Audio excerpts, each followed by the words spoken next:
Assalamualaikum warahmatullahi wabarakatuh. Alhamdulillah nahmaduhu wa nasta'inuhu wa nastaghfiruhu wa natubu ilayh wa na'udzu billahi min shururi anfusina wa min sayyiati a'malina. May yahdihillahu fala mudilla lahu wa may yudlil fala hadiya lahu.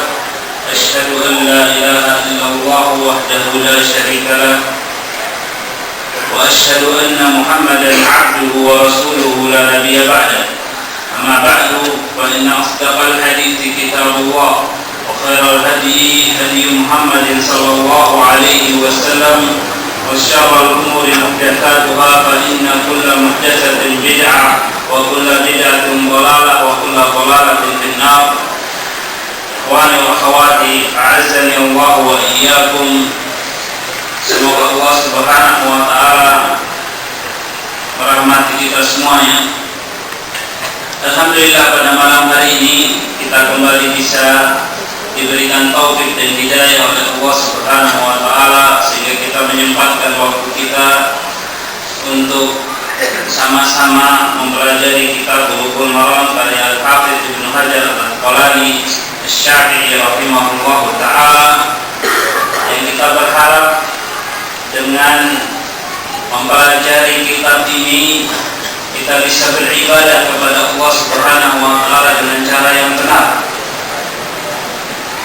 Dan beribadah dengan cara yang benar termasuk bagian dari kesempurnaan tauhid seorang hamba. Karena Allah Subhanahu wa Ta'ala berfirman, "Fa'lam annahu la ilaha illallah wastaghfir li dzambik." Maka ketahuilah bahwasanya tidak ada ilah yang disembah dengan benar kecuali Allah Subhanahu wa Ta'ala, dan mohon ampunlah atas dosa-dosa. Dari sini para ulama termasuk Imam Al-Bukhari ketika memberikan judul, salah satu judul bab dalam kitab Sahih Al-Bukhari, bab al-ilmu qabla al-qawli wal amal, bab ilmu, mengilmui sesuatu sebelum mengucapkannya dan mengamalkannya. Jadi seseorang sebelum mentauhidkan Allah Subhanahu wa Ta'ala hendaknya dia menuntut ilmu terlebih dahulu.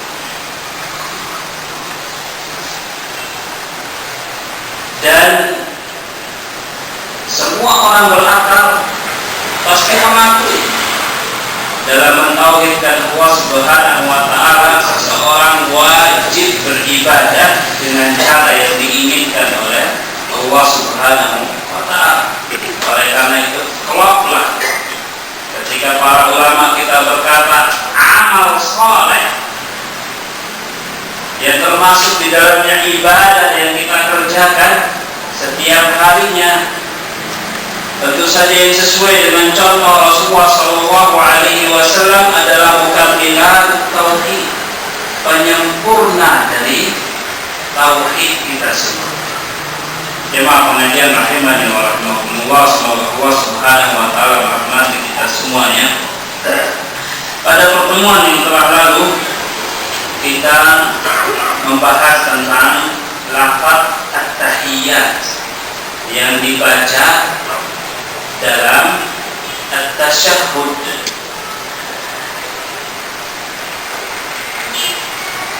Pada pertemuan kali ini kita akan melanjutkan hadis yang berikutnya. Berkata Al-Hafidz Ibnu Hajar Al-Asqalani Asy-Syafi'i rahimahullahu ta'ala, wa an Fadalah Ibn Ubaid, diriwayatkan dari sahabat Fadalah Ibn Ubaid radhiyallahu ta'ala anhu qala, beliau berkata, sami'a Rasulullah sallallahu alaihi wasallam rajulan yad'u fi salati. Rasulullah sallallahu alaihi wasallam pernah mendengar seseorang yang berdoa di dalam salatnya. Walam yahmadillah, tapi orang itu belum memuji Allah Subhanahu wa Ta'ala.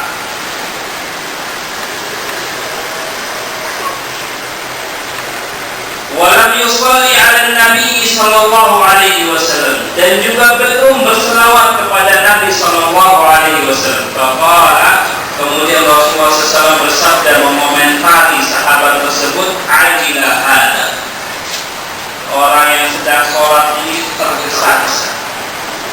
Faqala, kemudian Rasulullah sallallahu alaihi wasallam mengajarkan para sahabat, idza shalla ahadukum, jika salah seorang di antara kalian mendirikan sholat, falyabda bitahmidi, maka hendaknya dia memulai dengan memuji Allah Subhanahu wa taala. Bitahmidi rabbih, memuji Rabbnya, wa tsana'i alaihi.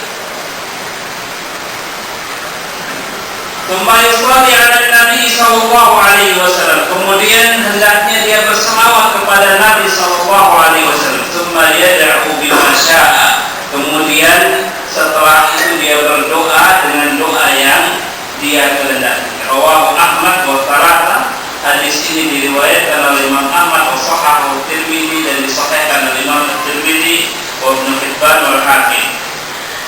Cuma pengajian rahimani wa rahimakumullah, dari hadis ini kita bisa mengambil kesimpulan, ternyata para sahabat dulu mereka semua sudah terbiasa berdoa di dalam sholat. Bahkan ada salah satu di antara mereka yang disebutkan dalam hadis yang sahih ini meninggalkan bacaan tahiyat, meninggalkan bacaan shalawat, kemudian langsung berdoa kepada Allah Subhanahu wa taala. Artinya mereka lebih tertanam di benak mereka kalau pada saat tahiyat itu mereka berdoa kepada Allah Subhanahu wa taala. Itu yang lebih tertanam di benak para sahabat ketimbang bacaan tahiyat dan bacaan shalawat, walaupun itu salah. Karena Rasulullah SAW menyalahkan sahabat tersebut, disebut sebagai orang yang tergesa-gesa. Dalam hadis yang pernah kita baca juga, bahwasanya Rasulullah SAW asyara bis-sabbabati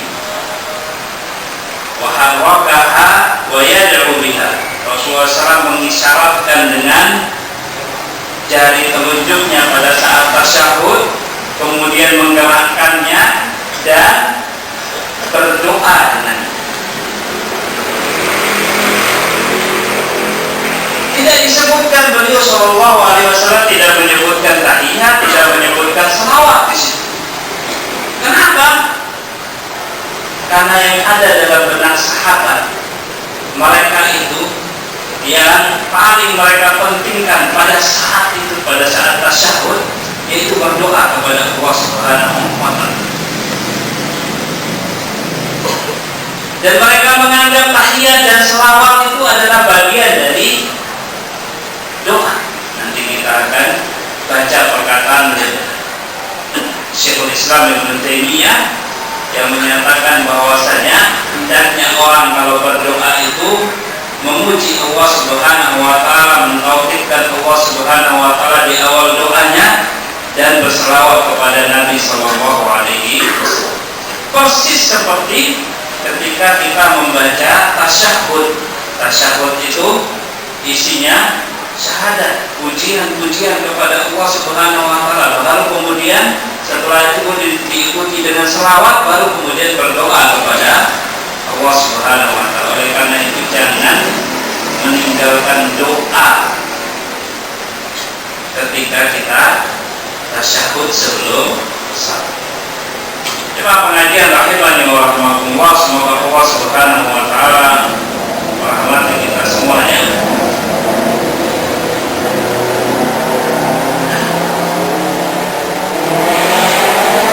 Rasulullah sallallahu alaihi wasallam menegur sahabat yang langsung berdoa itu dengan teguran ajilah hada. Orang ini tergesa-gesa. Sifat tergesa-gesa dalam agama kita bukan sifat yang terpuji, kecuali tergesa-gesa untuk segera menunaikan hak orang lain misalnya.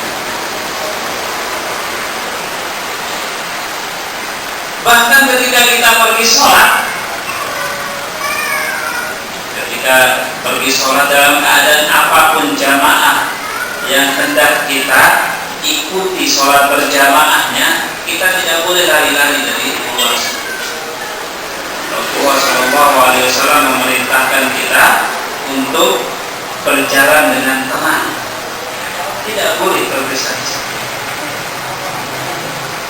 Yang dimaksud dengan wasari'u ila maghfiratin min rabbikum wa jannatin 'arduha as-samawati wal ardh, dan bersegera dirilah kalian menuju ampunan Rabb kalian, menuju surga yang luasnya seluas langit dan bumi.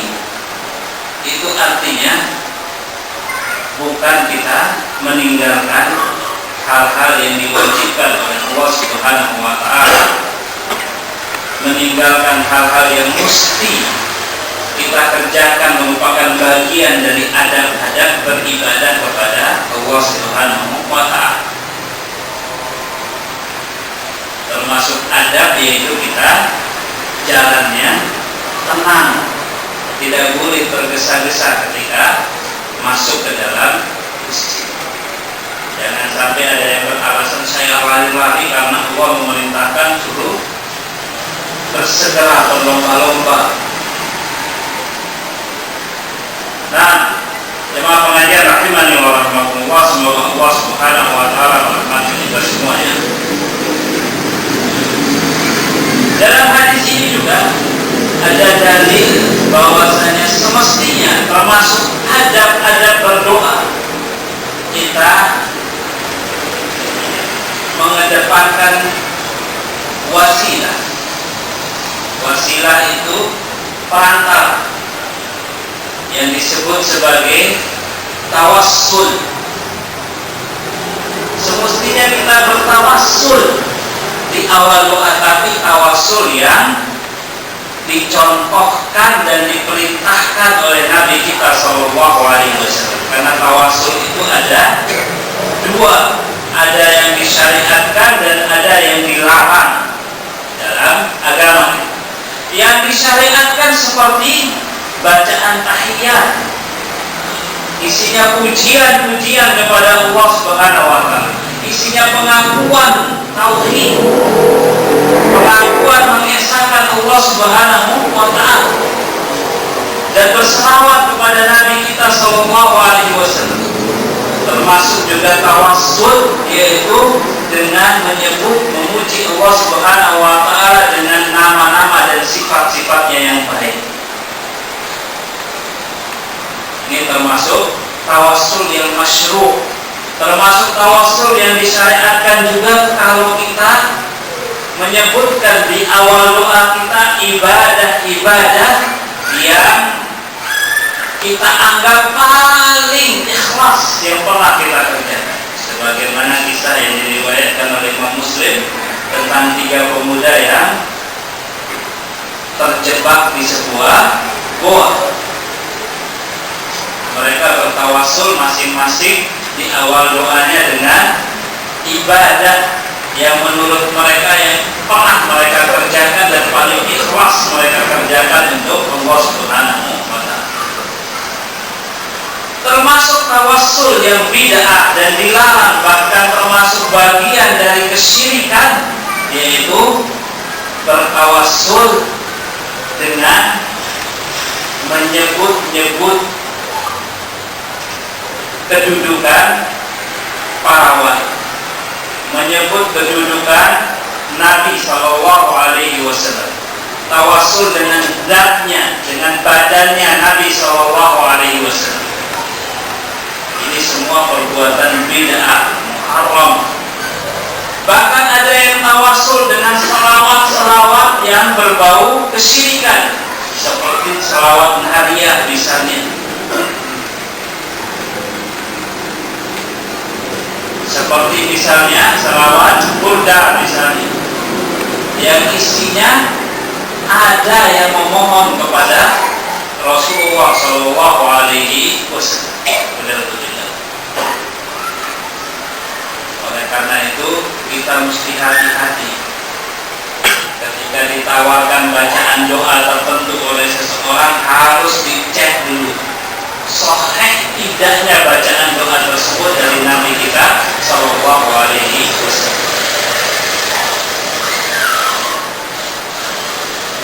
Karena banyak orang yang dulu ketika membuat doa-doa, membuat syair-syair memuji Rasulullah sallallahu alaihi wasallam terlampau berlebihan. Padahal Rasulullah sallallahu alaihi wasallam bersabda dalam hadis yang diriwayatkan oleh Imam At-Tirmidzi, la tatruni kama aqratin nasara Isa bin Maryam. Janganlah kalian memuji aku berlebihan sebagaimana orang-orang Nasara memuji Isa ibnu Maryam berlebih-lebih. Faqulu, maka katakan Abdullahi wa Rasuluh. Kalau nyebut Rasulullah itu sebut Abdullah wa Rasuluh, hamba Allah dan Rasulnya. Jadi tidak perlu berlebih-lebih. Jemaah pengajian rahimani wa rahimakumullah, semoga Allah Subhanahu wa taala merahmati kita semuanya. Imam Ibnu Qayyim rahimahullah taala berkata tentang pentingnya doa supaya kita semua sebelum salam itu berdoa. Ad-du'a min aqwal asbab fi daf'il makruh. Doa itu adalah sebab yang paling kuat untuk menolak hal-hal yang tidak kita sukai. Wa usulil makruh, dan untuk mendapatkan apa yang kita inginkan. Wa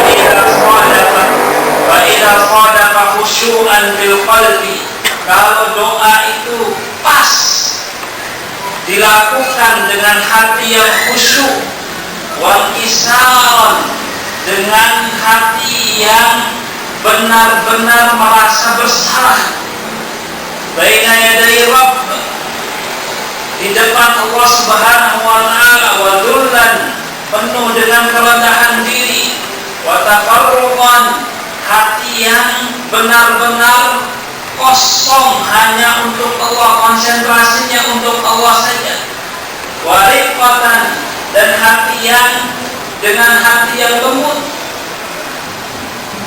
yang cepat diajak untuk menangis, wastaqbalat da'i al-qiblah, kemudian orang yang berdoa itu menghadap kiblat, wa kana 'ala taharatin, dan dalam keadaan suci, wa rafa'a yadayhi ila Allah, kemudian dia mengangkat kedua tangannya di hadapan Allah Subhanahu wa taala, wa bada'a bihamdillahi wa tsana'i 'alaihi, dan dia memulai dengan puja-puji kepada Allah Subhanahu wa taala. Tsumma tanna bisolati ala Muhammadin, kemudian dia berselawat kepada Nabi Muhammad. Tsumma qaddama baina yaday hajatihi at-taubah, sebelum dia berdoa dia bertobat kepada Allah Subhanahu wa taala, wal istighfar, dan memohon ampun. Tsumma dakhala Allah, kemudian dia berdoa meminta kepada Allah Subhanahu wa taala, wa alaha fi du'a, kemudian dia meminta dengan sangat dalam doanya, mengulang-ulang doanya, wa da'ahu raghbatan wa rahbatan, dan dia berdoa kepada Allah Subhanahu wa taala dengan penuh rasa ingin dan penuh rasa takut, wa tawassala ilaihi bi asma'ihi wa sifatihi, dalam doanya dia bertawassul dengan nama-nama dan sifat-sifat Allah, wa tauhidi, dan mentauhidkan Allah Subhanahu wa taala, wa qaddama baina yaday du'a'ihi shadaqah, apalagi sebelum berdoa dia bersedekah dulu. Fa inna hadha du'a la yakadu yuraddu abada, sesungguhnya doa yang seperti ini sama sekali tidak akan ditolak oleh Allah Subhanahu wa taala. La siyama idza sadaqa al-adiyatu, apalagi kalau doa tersebut dilakukan allati akhbaran Nabi sallallahu alaihi wasallam annaha maqannatul ijabah, pada waktu-waktu yang Rasulullah SAW kabarkan sebagai waktu-waktu yang mustajab, minal awqatil lati tamna'u tartiba athari du'a'i alaihi, an yasta'jil al-abd, di antara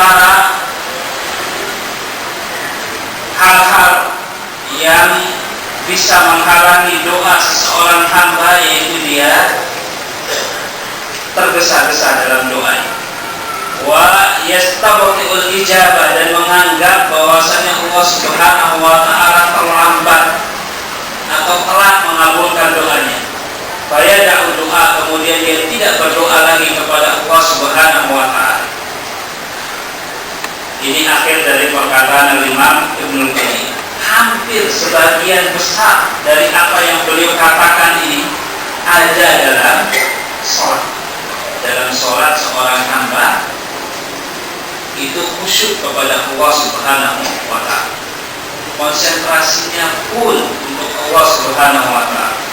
Dalam sholat seorang hamba telah memuji dengan tahiyat, telah berselawat kepada Nabi Sallallahu Alaihi Wasallam.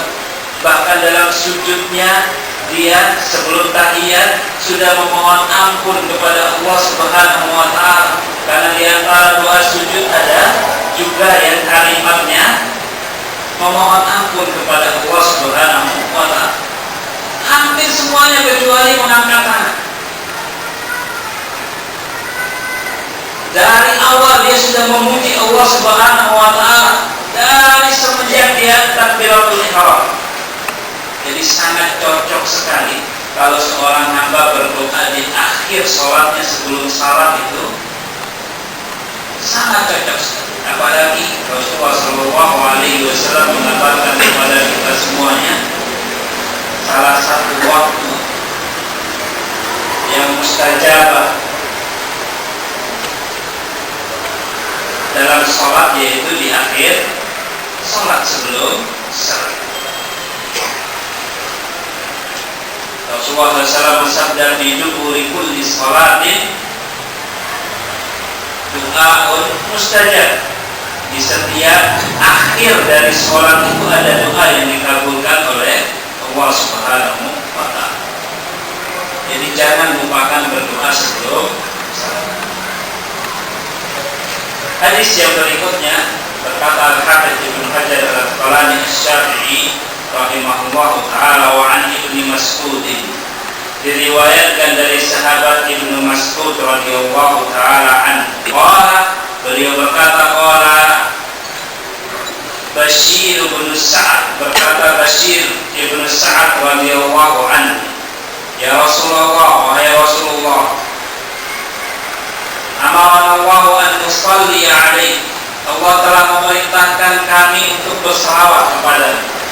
Bagaimana nusalli alaihi, bagaimana kami berselawat kepada-Mu wahai Rasulullah?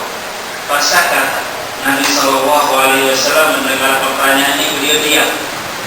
Tumakola, kemudian setelah diam beliau bersabda, ucapkan Allahumma salli ala Muhammad wa ala ali Muhammad.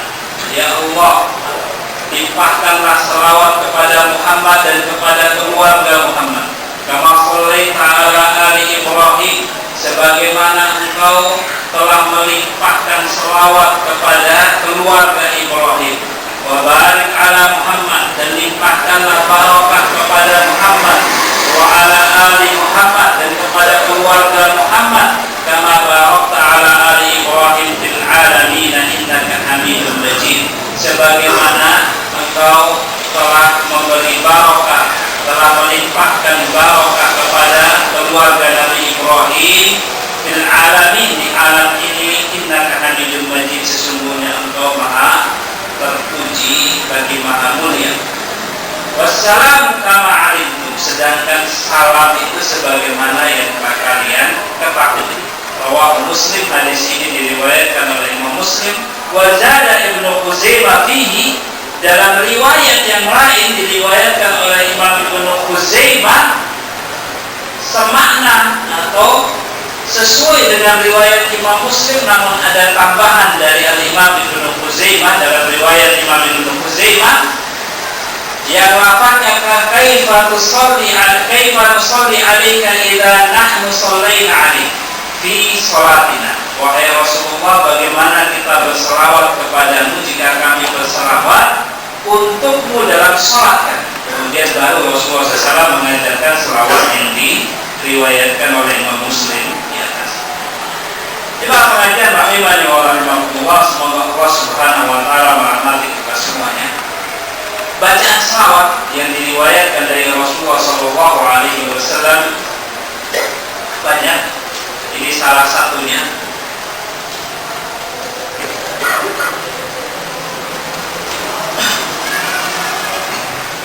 Di antaranya juga Allahumma sholli ala Muhammad wa ala ahli baitihi wa ala azwajihi wa dhurriyyatihi kama shallaita ala ali Ibrahim innaka Hamidum Majid wa barik ala Muhammad wa ala ali baitihi wa ala azwajihi wa dhurriyyatihi kama barakta ala Ibrahim innaka Hamidum Majid.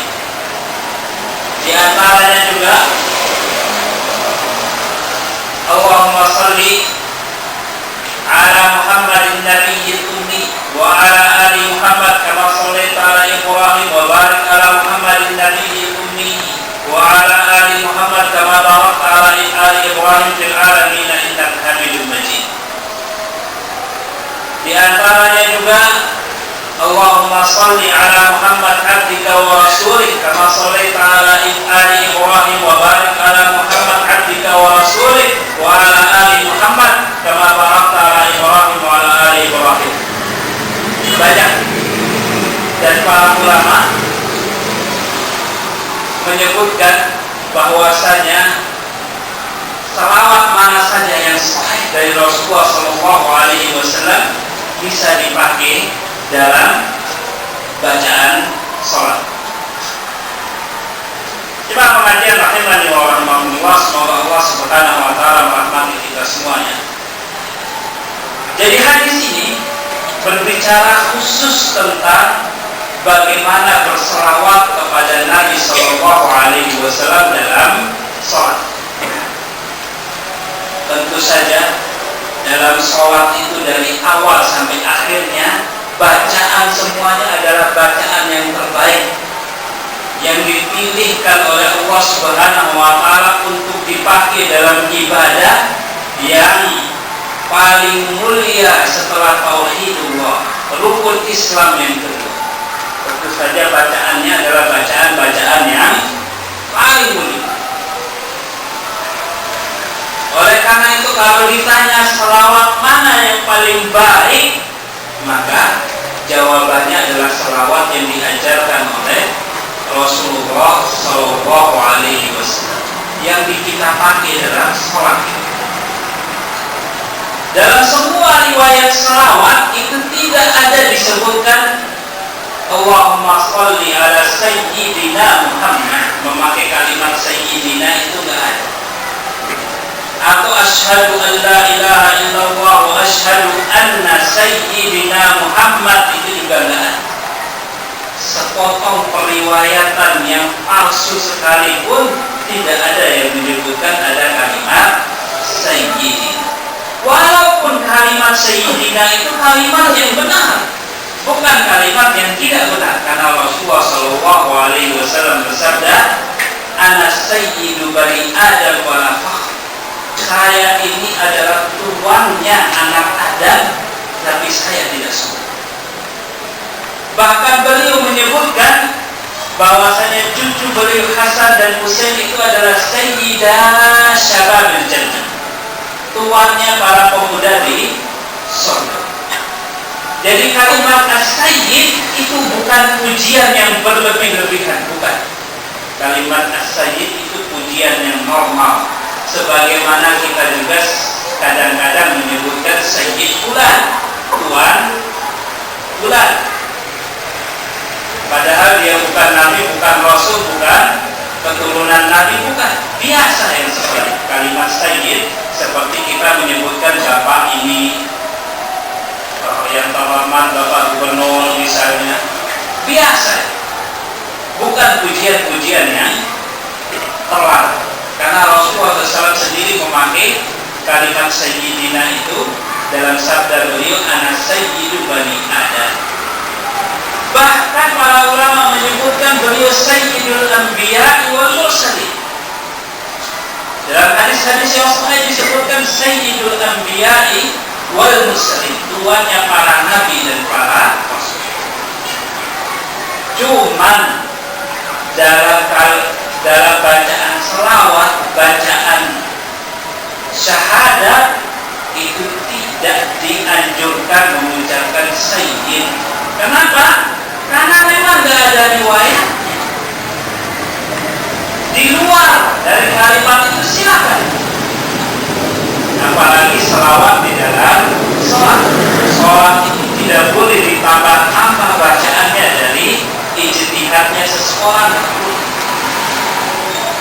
Dia diajarkan demikian oleh Rasulullah Shallallahu Alaihi Wasallam. Jemaah pengajian rahimani wa rahimakumullah, semoga Allah Subhanahu wa taala merahmati kita semuanya. Jadi para sahabat diajarkan oleh Rasulullah SAW bagaimana berselawat. Sebelumnya asbabul wurudnya sahabat yang namanya Bashir bin Sa'ad radhiyallahu taala anhu bertanya kepada Rasulullah bagaimana berselawat kepada beliau sebagaimana yang diperintahkan oleh Allah Subhanahu wa taala dalam firman-Nya, ya ayyuhalladzina amanu sallu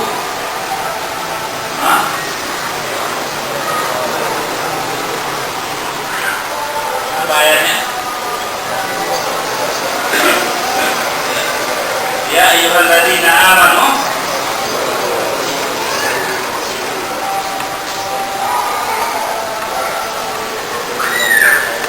ya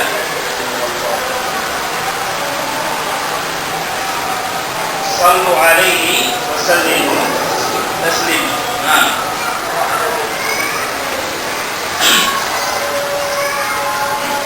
Jadi sahabat ini bertanya bagaimana berselawat sesuai dengan perintah Allah Subhanahu wa taala. Kemudian Rasulullah SAW diam. Kenapa beliau diam? Karena yang ditanya ini bagaimana berselawat sesuai dengan perintah Allah Subhanahu wa taala. Beliau menunggu jawaban dari Allah Subhanahu wa taala. Dan dalam banyak kasus beliau ketika ditanya beliau terdiam, menunggu wahyu dari Allah Subhanahu wa taala. Bahkan terkadang beliau tidak menjawab pertanyaan berhari-hari karena tidak ada jawaban dari Allah Subhanahu wa taala. Sampai turun jawab. Jadi Nabi saja dalam pengajian rahimani wa rahimakumullah minta kepada Allah Subhanahu wa taala terkadang butuh menunggu. Kenapa sampai beliau Shallallahu Alaihi Wasallam dibuat harus menunggu oleh Allah Subhanahu Wa Taala dengan sebuah hikmah? Yang pertama bahwasanya untuk mengajarkan kepada kita agama ini bukan dari hasil kreasi Rasulullah Shallallahu Alaihi Wasallam, bukan. Ini dari wahyu dari Allah Subhanahu Wa Taala. Untuk mengajarkan kepada kita semua bahwasanya Nabi Shallallahu Alaihi Wasallam itu hambanya Allah Subhanahu Wa Taala. Dialah yang menunggu. Untuk mengajarkan kepada kita semua bahwasanya tidak ada di dunia ini orang yang bisa memaksa Allah Subhanahu Wa Taala. Tidak ada di dunia ini orang yang kalau butuh sesuatu langsung bim salabim langsung jadi. Semua butuh proses.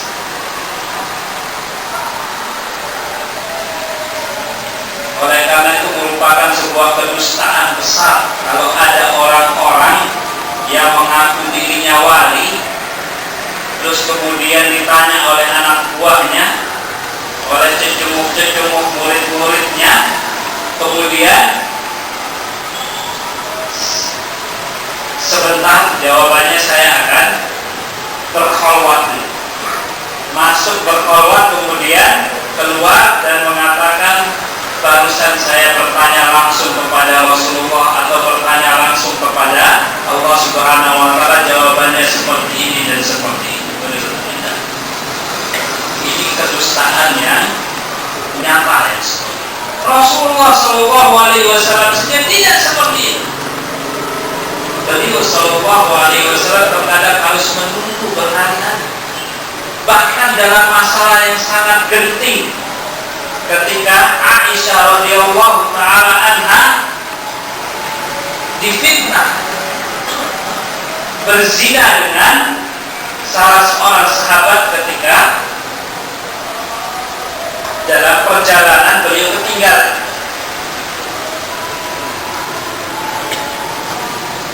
Kemudian diantar oleh sahabat tersebut. itu Rasulullah Shallallahu Alaihi Wasallam sudah mendengar banyak orang yang memfitnah istri beliau, sampai-sampai beliau tidak mengajak bicara Aisyah radhiyallahu taala anha. Aisyah kebetulan lagi sakit pada saat itu, tidak tahu perkembangan di luar. Dan Rasulullah Shallallahu Alaihi Wasallam sangat mengharap jawaban dari Allah Subhanahu Wa Taala, tapi tidak turun sampai sekitar 1 bulan. Bayangkan, istri kita difitnah di luar, berzina dengan orang lain, sakit hati kita, jelas sakit luar biasa. Sebagai seorang nabi, beliau Shallallahu Alaihi Wasallam bertemu dengan Jibril, diberikan wahyu oleh Allah Subhanahu Wa Taala. Akan tetapi beliau Shallallahu Alaihi Wasallam untuk sebuah hikmah tidak langsung diberi jawaban oleh Allah Subhanahu Wa Taala. Padahal kasusnya kasus yang penting.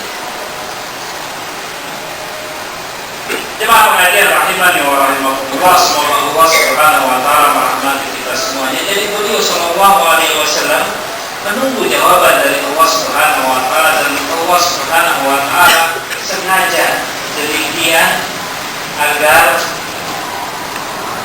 segala sesuatu yang diturunkan oleh Allah Subhanahu Wa Taala sesuai waktunya, tepat hikmahnya, sehingga terwujudlah agama yang sempurna untuk diajarkan dan diwariskan kepada kita semua.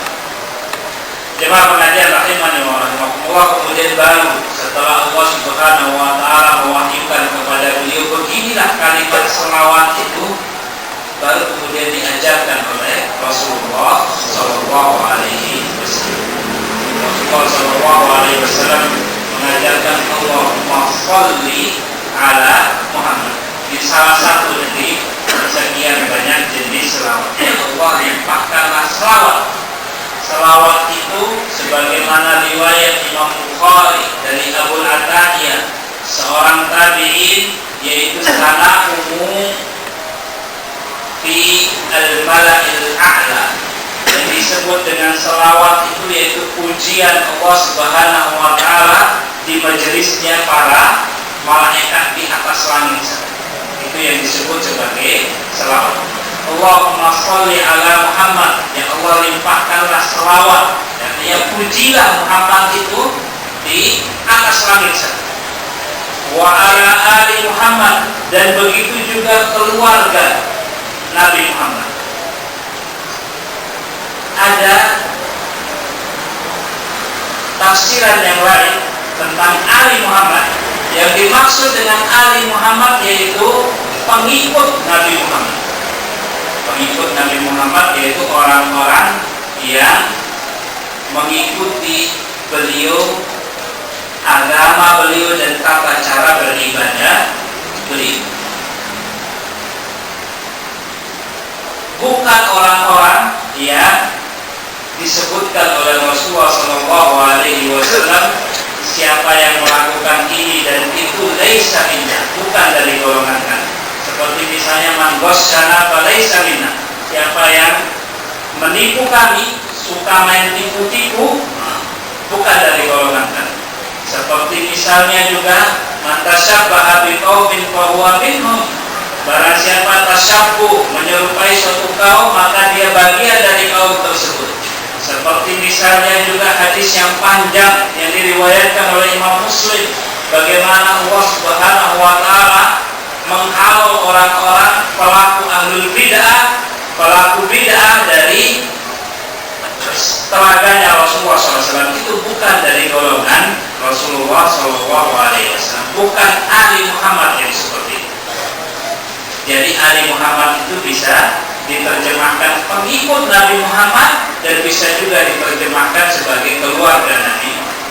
Syekh Muhammad bin Shalih Al-Utsaimin rahimahullah ta'ala berkata, jika dalam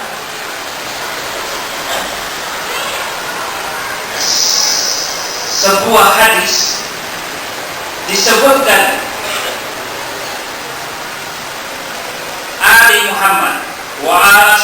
sahabatihi wa 'ala man tabi'ahum bi ihsan ila yaumiddin.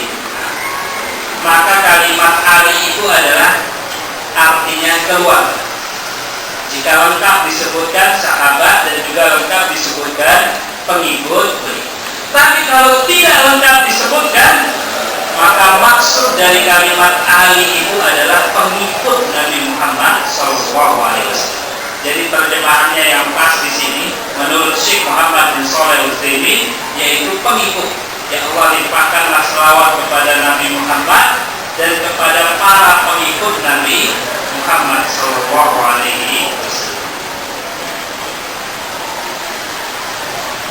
Karena sholaita ala ali Ibrahim, sebagaimana engkau telah melimpahkan selawat kepada keluarga dan pengikut Nabi Ibrahim alaihissalam, termasuk keluarga dan pengikut Nabi Ibrahim yaitu Rasulullah Shallallahu Alaihi Wasallam. Beliau adalah keturunan Nabi Ismail bin Yaqub, Nabi Ismail bin Ibrahim. Jadi beliau keturunan keluarganya Nabi Ibrahim alaihissalam. Dan kita ini termasuk pengikutnya Nabi Ibrahim alaihissalam. Karena Allah Subhanahu wa taala telah memerintahkan kita wattabi' millata Ibrahim, dan ikutilah agamanya Nabi Ibrahim, yaitu agama Hanifah, agama yang condong kepada mentauhidkan Allah Subhanahu wa taala. Jemaah pengajian rahimani wa rahimakumullah, semoga Allah Subhanahu wa taala merahmati kita semuanya. Kemudian lanjutan bacaan tahiyat tersebut dan bacaan salawat tersebut, wa barik ala Muhammad, dan limpahkanlah barokah kepada Nabi Muhammad, wa ala ali Muhammad, dan kepada keluarga dan pengikut Nabi Muhammad, kama barakta ala Ibrahim, sebagaimana engkau telah melimpahkan barokah kepada keluarga dan pengikut Nabi Ibrahim fil alamin, di alam ini. Innaka Hamidum Majid, sesungguhnya engkau maha terpuji lagi maha mulia.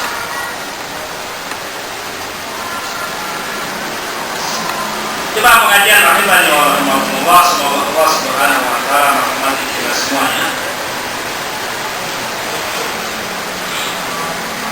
Para ulama berselisih pendapat tentang hukum membaca salawatnya. Al-Imam Syafi'i dan Imam Ahmad berkata bahwasanya salawat itu wajib dibaca, bukan rukun sholat, akan tetapi termasuk wajibatus sholat, hal-hal yang wajib dibaca di dalam sholat, yang kalau disengaja ditinggalkan maka harus diganti dengan sujud sahwi. Ini untuk salawat di tasyahud terakhir menurut mazhab Imam Ahmad dan Imam Syafi'i. Bukan berarti di tasyahud awal kita meninggalkan bacaan salawat, tidak. Di tasyahud pertama pun kita membaca salawat, akan tetapi hukumnya tidak wajib.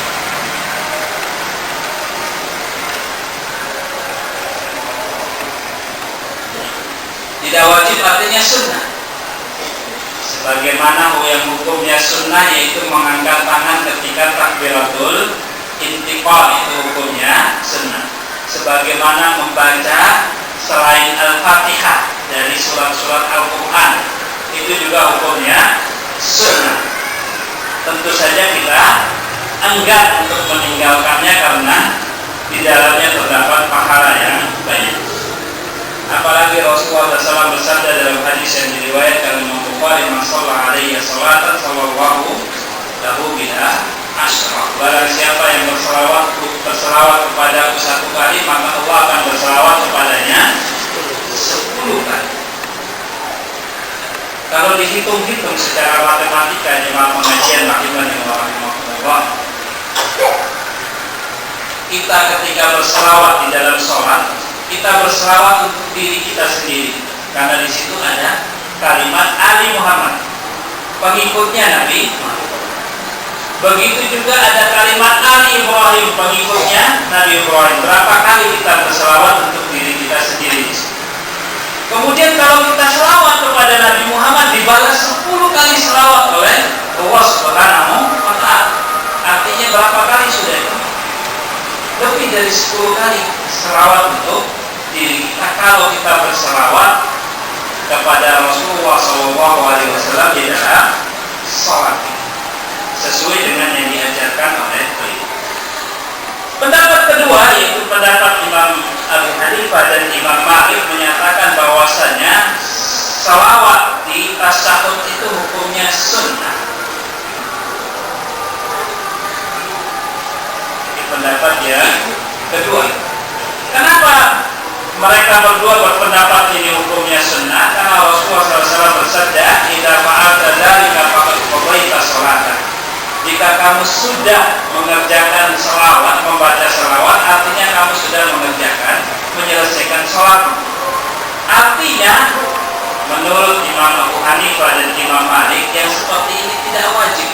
Akan tetapi jemaah pengajian rahimahullah, Al-Imam Ibnul Qayyim rahimahullah ta'ala dalam kitab beliau Jala'ul Afham fi sholati ala khairil anam menyebutkan dalil-dalil yang banyak sekali akan wajibnya berselawat kepada Nabi SAW di tasyahud terakhir. Wajib hukumnya. Salah satunya yaitu sabda Rasulullah SAW, "Faqulu," kalau kamu sudah mengucapkan tahiyat maka ucapkanlah. Di situ ada fi'il amr, kalimat perintah yang menghasilkan wajib dalam ilmu kaidah fikih. Baik, kita cukupkan sampai di sini. Sudah masuk fokus.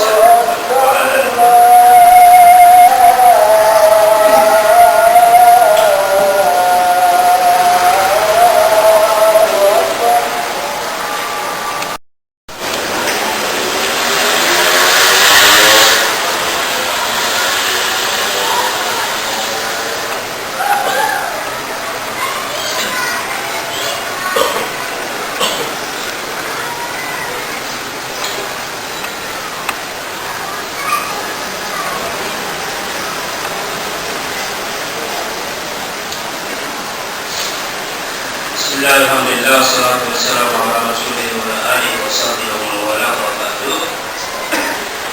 Setelah selesai membaca tasyahud, apakah kita bebas membaca doa yang kita hajatkan, termasuk doa untuk orang tua kita yang sudah meninggal? Ya. Rasulullah SAW bersabda, "Falyad'u bimasya," hendaknya dia berdoa dengan apa yang dia kehendaki. Bebas, doanya bebas.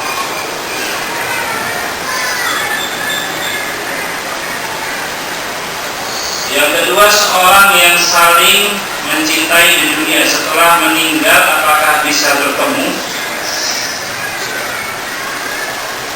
Allah Subhanahu wa Ta'ala berfirman, "Al-akhillau yawma idzin ba'duhum bi ba'din 'adu." Orang yang saling mencintai pada hari itu satu dengan yang lain jadi saling memusuhi. Saling memusuhi antara satu dengan yang lain. Illal muttaqin, kecuali orang yang bertakwa. Kalau kedua-duanya bertakwa, maka mereka akan saling mencintai sampai di surganya Allah Subhanahu wa Ta'ala. Kalau kedua-duanya tidak bertakwa, maka kedua-duanya akan saling membenci di nerakanya Allah Subhanahu wa Ta'ala.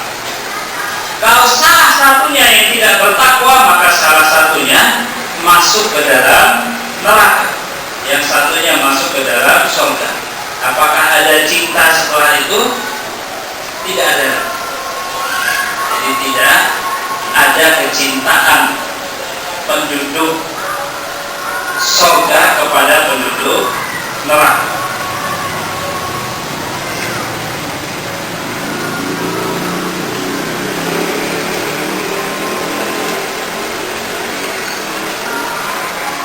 Kalau ditanya apakah bisa bertemu, bisa.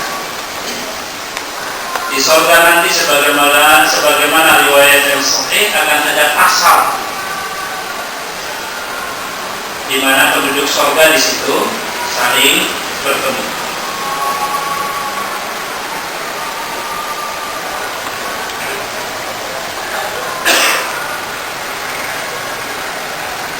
Nikmat dan azab kubur sifatnya fisik atau non fisik. Syekhul Islam Ibnu Taimiyah berkata bahwasanya azab kubur itu menimpa fisik dan ruhnya manusia sekaligus, dan terkadang hanya menimpa rohnya manusia. Jadi yang pasti menimpa fisik dan rohnya manusia sekaligus.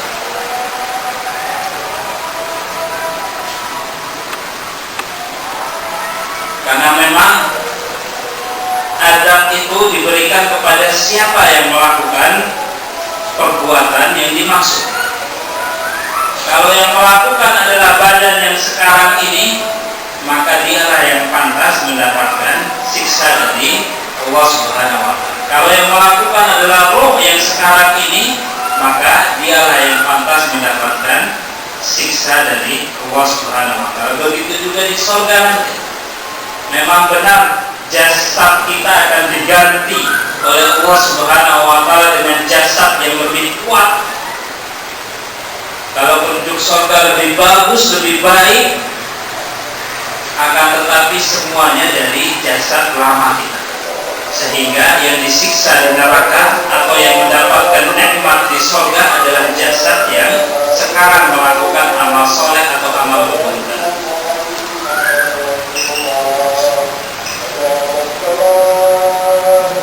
Itu yang disebutkan juga oleh Imam Abul Izz Al-Hanafi dalam Syarah Al-Aqidah Al-Wasithiyah. Dan mana yang harus dijadikan acuan ketika kita akan sahur dan berbuka puasa, mengingat banyaknya masjid Lombok ini. Allah Ta'ala, azan yang dijadikan patokan itu azan yang azannya tepat waktu. Karena di dalam hadis-hadis dan dalam ayat-ayat tidak disebutkan, kita patokannya dengan azan. Yang disebutkan yaitu patokannya dengan fajar. Allah Subhanahu wa Ta'ala berfirman, wa kulu washrabu hatta yatabayyana lakumul khaytul abyadu minal khaytil aswadi minal fajar. Bukan minal adzan, tapi minal fajar. Jadi makan dan minumlah kalian sampai jelas bagi kalian benang putih dan benang hitam dari fajar. Jadi maksudnya jelas mana fajar dan mana yang bukan fajar, mana yang cahaya matahari dan mana yang bukan cahaya matahari. Nah, bagaimana cara mengetahuinya? Cara mengetahuinya dengan dilihat. Kalau kita tidak bisa melihat, maka banyak sekarang yang telah membuat perkiraan atau telah membuat patokan waktu. Seperti misalnya Departemen Agama sudah membuat patokan waktu mana fajar dan mana bukan fajar.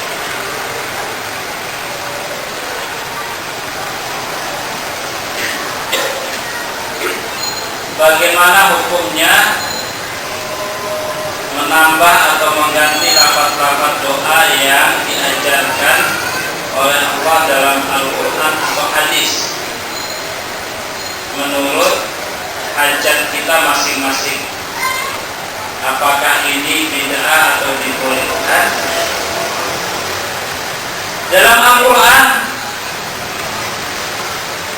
kalau kita mau berdoa dengan firman Allah Subhanahu wa Ta'ala, dengan doa-doa yang diajarkan oleh Rasulullah SAW, maka kita tidak boleh menggantinya, tidak boleh mengganti lafaz-lafaznya. Karena ini termasuk mengikuti sunnah Rasulullah SAW. Tapi kalau mau mencontek mencontek cara berdoa, lafaz-lafaznya, silakan, tidak masalah. Tapi itu bukan doa dari Al-Quran dan bukan doa dari hadis-hadis Nabi Sallallahu Alaihi Wasallam. Jadi beda antara mencontek dengan mengganti-ganti.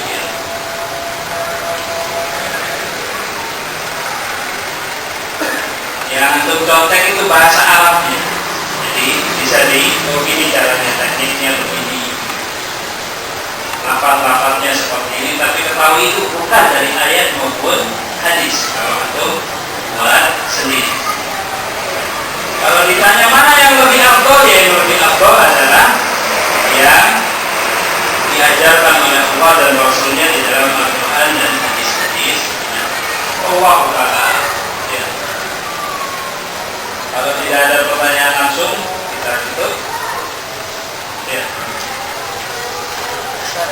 Saya pernah dengar kajian tentang salawat mampu menghapus dosa. Bisa dijelaskan? Salawat mampu menghapus dosa. Allah Ta'ala tidak ada, saya tidak teringat sekarang ada hadis yang langsung berbicara tentang itu. Tapi yang jelas Rasulullah Allah Subhanahu Wa Ta'ala berfirman, Innal hasanati yudhibna as-sayyi'at. Rasulullah SAW bersabda, Wa atbi'us sayyi'atal hasanata tamhuha. Jadi secara umum yang namanya perbuatan baik itu bisa menghapus dosa semuanya, tidak terkecuali selawat. Selawat juga bisa menghapus dosa sebagaimana amal-amal kebajikan yang lainnya. Allah Ta'ala. Apalagi kalau menilik makna dari selawat. Ya, namanya selawat itu menurut sebagian ulama, selawat itu artinya ar-rahmah wal maghfirah. Namun arti yang ini dilemahkan oleh Syekh Muhammad bin Shalih Al-Utsaimin dalam Syarah Al-Aqidah Al-Wasithiyah. Beliau berkata, pendapat yang ini lemah, yang menyatakan bahwasanya arti dari selawat itu ar-rahmah wal maghfirah. Pendapat yang paling kuat yaitu seperti pendapatnya tabi'in yang diriwayatkan oleh Imam Bukhari yang disebut sebagai selawat, yaitu karena umumul mala'il a'la, pujian Allah Subhanahu Wa Ta'ala kepada orang yang diberikan selawat itu di tengah-tengah para malaikat di atas langit sana. Mungkin pada saat pengajian itu ada yang membawakan penafsiran yang lain yang disebutkan tadi, yang dimaksud dengan selawat yaitu rahmat dan maghfirah, sehingga tiap kali orang membaca selawat berarti dosanya diampuni oleh Allah Subhanahu Wa Ta'ala. Itu kemungkinan pertama. Kemungkinan kedua yaitu dari sisi seluruh ibadah amal soleh bisa menghapus dosa-dosa sebagaimana sabda Rasulullah SAW, "Atbi sayyi'atal hasanata tamhuha." Allah Ta'ala. Ya, kita tutup. Lagi satu, maka kita menggunakan bahasa kita adalah doa. ya, doa di dalam sholat baik itu sujud maupun tahiyat itu menggunakan bahasa Arab. Menggunakan bahasa Arab karena Rasulullah SAW menegur sahabat Sufyan bin Abi Hakam ketika beliau di dalam sholat itu menegur sahabat yang lain. Beliau SAW bersabda dalam hadis yang diriwayatkan oleh Imam Bukhari, "Inna hadhihi shalah la tasluhu fihi min kalamin nas." Sesungguhnya sholat ini tidak cocok di dalamnya ada perkataan manusia. Sangat pantas kalau doa yang menggunakan bahasa Indonesia itu disebut sebagai kalamun nas. Jadi sebaiknya itu menggunakan bahasa Arab, dan sebaiknya itu doa-doa yang diajarkan oleh Rasulullah SAW. Beliau SAW melanjutkan dalam hadis tersebut, innama, sesungguhnya sholat ini ada at-tasbih wa tahmid wa, di dalamnya hanya mensucikan Allah Subhanahu wa taala, memuji Allah Subhanahu wa taala, dan juga masuk di dalamnya doa, akan tetapi tentu yang berbahasa Allah taala. Bagaimana fatwa Syekh Bakar Abu Zaid, beliau memfatwakan bahwasanya doa di dalam sholat itu sebaiknya menggunakan bahasa Arab. Oleh karena itu penting kita belajar bahasa Arab. Kalau kita tidak bisa ngomong pakai bahasa Arab, paling tidak kita bisa berdoa dengan bahasa Arab. Orang yang sudah banyak menghafal doa dalam bahasa Arab, itu saya yakin bisa berdoa dengan bahasa Arab, dengan doa-doa yang dia inginkan. Paling kalau ada permintaan lafaz, misalnya rumah, misalnya,